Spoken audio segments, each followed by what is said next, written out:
KF-21 보람의 전투기의 동체 조립이 시작되며 실전기체 완성형이 가시권에 들어섰다. 세계는 한국의 항공 기술력을 다시금 주목하고 있다. 이 전투기에 탑재될 엔진 개발은 주변국뿐 아니라 미국에서도 관심을 보이고 있다. 국가 전략 사업으로 분류된 이 프로젝트는 전방위적 지원을 받고 있다. 산업통상자원부는 전투기 엔진 기술을 국가 첨단 전략 기술로 지정했다. 약 5조 원 규모의 사업비가 투입되는 초대형 합동 프로젝트다. 방위사업청, 국방기술연구소, 민간 대기업이 총동원되었다. 미국 CSIS는 한국의 독자 부품 개발이 필수적이라고 주장한다.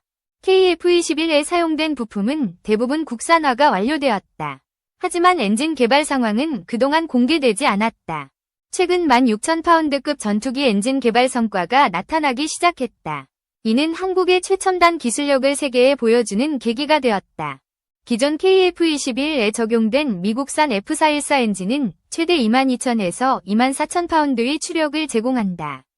16,000파운드급 엔진은 초음속 순항과 무장 탑재 능력을 향상시킨다.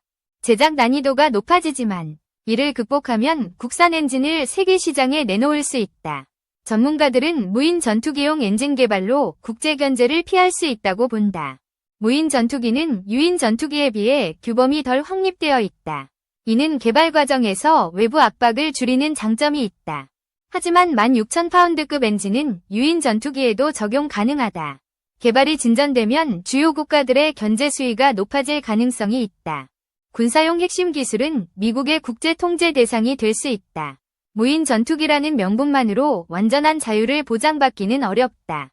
주요 국가들은 한국의 개발 속도와 성능을 주시할 것이다. 핵심 소재 부품 자립 조짐이 보이면 기술 협력 또는 수출 제한으로 대응할 전망이다.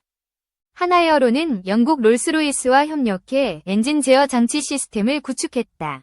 램제트 엔진 개발에서도 영국과 협력 중이다. 미국 기업은 한국과의 엔진 협력을 꺼리는 분위기다.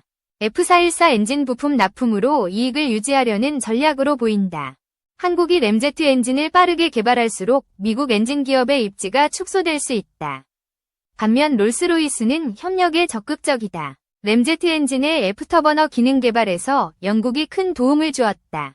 한국항공우주산업 KAI은 F414를 초월하는 5세대급 램제트 엔진 실증 비행을 준비한다. KF-21은 국산 엔진 가동과 시험을 본격화했다. 올 상반기 무인 전투기 플랫폼을 통한 엔진 시험이 확정될 전망이다. 독자적인 엔진 개발은 KF-21의 핵심 목표다. 이를 가장 경계하는 국가는 중국이다.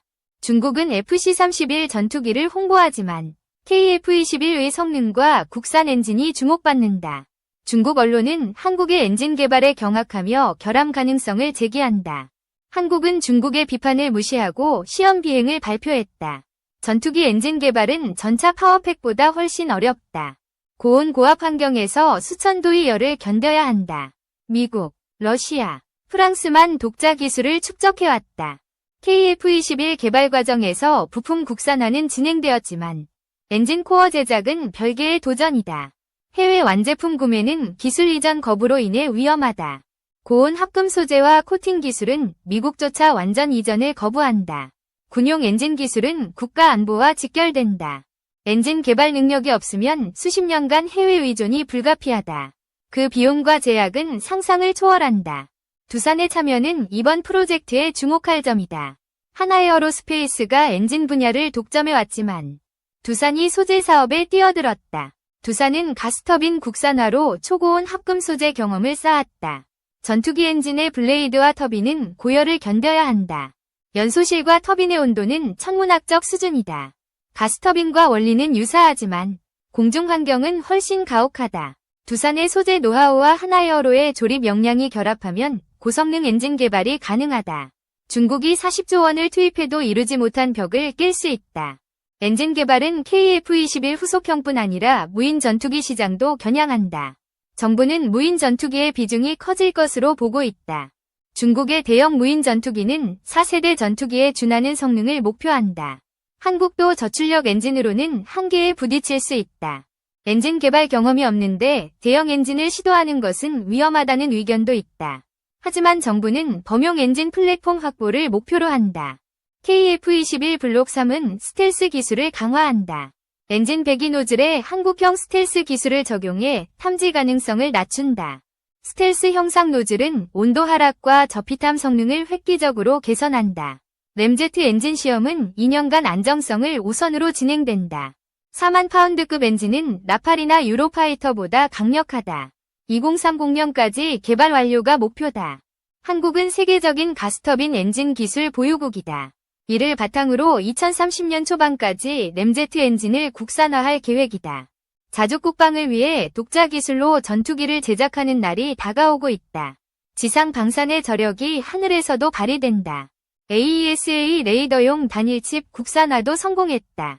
무인 편대용 AESA 레이더 개발로 멀티 시대를 열었다. K레이더는 현대전에서 군의 눈과 귀, 두뇌 역할을 한다. 6세대 전투기 개발에 필수적인 최첨단 기술이다. LIG 넥스원은 네덜란드 왕립항공우주센터와 협력해 FA-50 공랭식 AESA 레이더 시험에서 최고 성적을 달성했다. 일본은 뒤늦게 한국을 주목한다. 2024 판버러 에어쇼에서 FA-50 레이더 협력 MOU를 체결했다. 6개월 만에 시험 비행에 성공하며 성능 향상이 기대된다. KF-21에 탑재된 AESA 레이더는 F-35 수준에 필적한다. 불과 몇 년 전까지 레이더 부품은 전량 수입에 의존했다. 세계 방산업계는 AESA 레이더 기술 경쟁이 치열하다. 한국은 제한된 자원 속에서도 핵심 부품을 국내 기술로 완성했다. AESA 레이더는 기존 레이더와 차원이 다르다.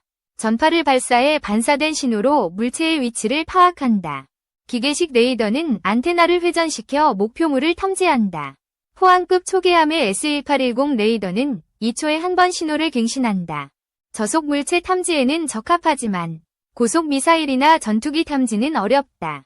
기계적 고장과 무게 문제도 단점이다. PSA 레이더는 전자적으로 전파 방향을 제어한다. 구동축이 없어 고장에 강하고 무게와 부피가 줄어든다. 하지만 단일 TR 모듈로 인해 재민 공격에 취약하다. 새나 빗방울 같은 반사 신호로 정확성이 떨어진다. AESA 레이더는 PSA 레이더와 원리가 비슷하지만 수백에서 수천 개의 TR 모듈을 사용한다. 각 모듈이 다른 주파수를 생성한다. 탐지 범위가 넓어 다각도에서 다중 목표물을 추적한다. 정보 처리 속도가 빠르며 재민 공격에 강하다. 탐지 각도를 좁혀 재민 공격도 가능하다. 일본은 AESA 레이더 선두주자였지만 기술 공유를 거부했다. 미국은 F-35 기술 이전을 약속했으나 번복했다. 한국은 2015년 F-35 구매 시 AESA 레이더 기술을 요청했지만 거부당했다. 한국은 자체 개발로 방향을 전환했다. 송수신 MMI 국산화를 시작으로 AESA 레이더를 완성했다. 국방과학연구소는 4년 만에 CJ1호기를 출시했다. F-22, F-35 레이더 개발에 10년 이상 걸린 것과 비교하면 기적이다. 국산 AESA 레이더는 북한 미사일을 대부분 탐지할 수 있다. 실전에서 높은 효율을 증명했다. 2016년 세계 12번째로 AESA 레이더 개발에 성공했다. 미국의 기술 이전 거부에도 불구하고 이룬 성과다. 양산 1호기의 국산화율은 89%에 달한다. 이탈리아 레오나르도와 레이더 안테나 수출 MOU를 체결했다. 유럽, 아시아, 중동 국가들과 수주를 논의 중이다. 2032년까지 AESA 레이더 시장은 34조 원으로 성장할 전망이다. 레오나르도가 한국 레이더를 선택한 것은 기술력을 인정한 결과다. 한국은 글로벌 레이더 시장의 주축으로 자리 잡았다. FA-50의 AESA 레이더 장착은 시장성 부족으로 지연되었다. 하지만 이번 시험 성공으로 수출 가능성이 커졌다. KAI와 하나시스템은 경량화와 소형화를 준비한다. 전력 소비 최소화와 탐지 범위 최대화가 핵심 과제다. KF-21 레이더 기술을 기반으로 경량형 레이더 개발은 시간 문제다. 축적된 데이터가 성공을 보장한다. AESA 레이더는 전투기뿐 아니라 LSAM, 해군 함정에도 적용된다. 내년까지 경량형 레이더 개발을 완료하고 수출에 나선다. K레이더는 다중 표적 탐지와 동시 교전이 가능하다. FA-50, LAH, 무인 항공기 등에 적용되어 방산 수출의 주역이 된다. AESA 레이더는 대한민국의 도전과 혁신을 상징한다. 세계 방산 시장을 주도하는 기술로 자리 잡았다. 극초음속 미사일은 현재 가장 위협적인 게임 체인저다. 러시아, 미국, 중국 등이 개발 경쟁에 뛰어들었다. 한국은 신개념 미사일 기술 개발에 착수했다. 광역 마수 엔진은 램제트와 스크램제트를 결합한 복합 엔진이다. 램제트는 마하 5까지, 스크램제트는 마하 10 이상의 극초음속을 구현한다. 단일 엔진으로 아음속에서 극초음속까지 가능하다. 국산 극초음속 미사일은 요격이 어려운 고속 비행을 수행한다. 순항 미사일의 적어도 비행 능력도 결합된다. 엔진 재점화 기술은 속도와 연료를 조절한다. 사거리와 탄도 중량을 대폭 늘릴 수 있다. 러시아 지르콘 미사일도 구현하지 못한 기술이다. 한국형 미사일은 지르콘을 능가하는 스펙을 가진다. 직경 70cm 후반으로 연료 탑재량이 많다. 사거리는 1000km를 초과할 것으로 예상된다. 개발은 거의 완성 단계다. 올해 하반기 조립이 진행되고 내년 시험 비행이 예정되어 있다. 중국은 한국의 극초음속 미사일에 경합한다. 서울 베이징 거리 956km를 초과하는 사거리는 중국의 위협이다. 중국 해군은 구축함을 대량 건조하며 전력을 강화한다. 한국은 초음속 및 극초음속 미사일로 대응한다. 2021년 초음속 대함미사일 개발에 성공했다. 2022년 실전 배치된 이 미사일은 시스키밍 방식으로 요격이 어렵다. 극초음속 미사일은 2배 이상 빠르고 멀리 날아간다. 중국 해군은 이를 방어할 수 없다. 국산 극초음속 미사일은 한반도 주변 1000km를 접근 불가 구역으로 만든다. 지상, 해상, 공중 플랫폼에서 운용된다. KF-21위 무장 목록에도 공대지 극초음속 미사일이 포함된다. 2030년 초 실전 배치가 목표다. 극초음속 미사일 방어 기술도 개발 중이다. 2차원 방향 탐지 기술로 급강하 미사일을 탐지한다. 기존 방식은 방위각만 측정했지만 고각까지 탐지한다. 동시 신호 처리와 탐지 거리가 향상되었다. 이 기술은 차기 이지스 구축함 KDDX에 최초 탑재된다. LSAM과 CIWS로 중국 및 북한 미사일을 방어할 전망이다. 극초음속 미사일 개발은 미지의 영역이다.